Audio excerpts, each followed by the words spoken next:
This is Ken Carpenter with Garden Ministry.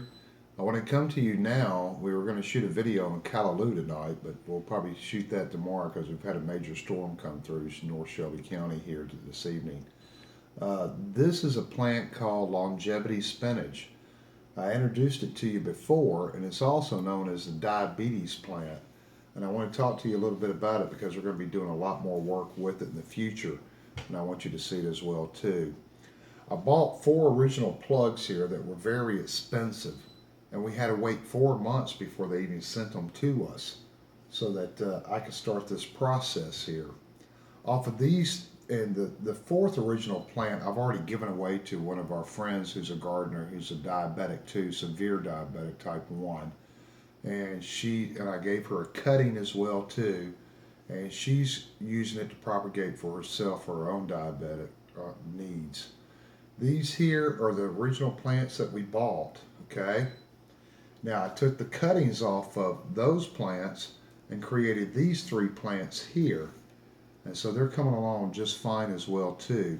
And then out of those plants right there, I was able to start these 10 new cuttings here, and they will become new plants as well too.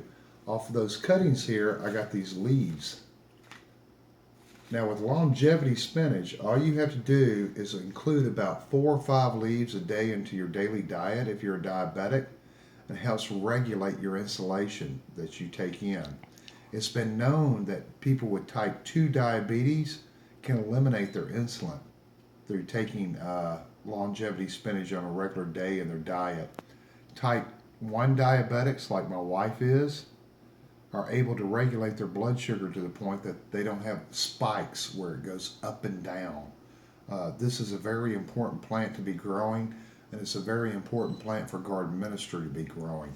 Right now we're working on filling up an entire greenhouse with these plants from the original 3 that I bought through cuttings and things along that lines. Sometimes you just can't grow plants from seeds all the time. Sometimes it takes a process of cuttings and things, which I'm very familiar with.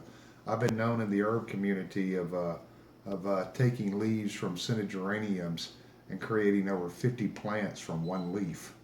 And so this is a fun process for me as well too. And the funnest part about it is eventually we're going to be able to have enough plants to be able to give to all the severe type 1 diabetics we know to have all the leaves that they need in order to regulate their blood sugar spikes up and down. If you're familiar with the disease of diabetes, it's a horrible thing when people go through these spikes, and it's very dangerous on the brain as well too. Later in the future, we'll be talking more about the longevity spinach, and we're going to be trying to develop a greenhouse so that we can fill it up with nothing but longevity spinach and healing plants like aloe vera and that too, but mainly longevity spinach for diabetics. I introduced it to you before and showed you what we had going with the plugs we had come in. And I also wanted you to see the process in developing a greenhouse full of plants through cuttings. This has been Ken Carpenter with Garden Ministry, and God bless you, and do everything you can to help someone else with what you grow. Amen.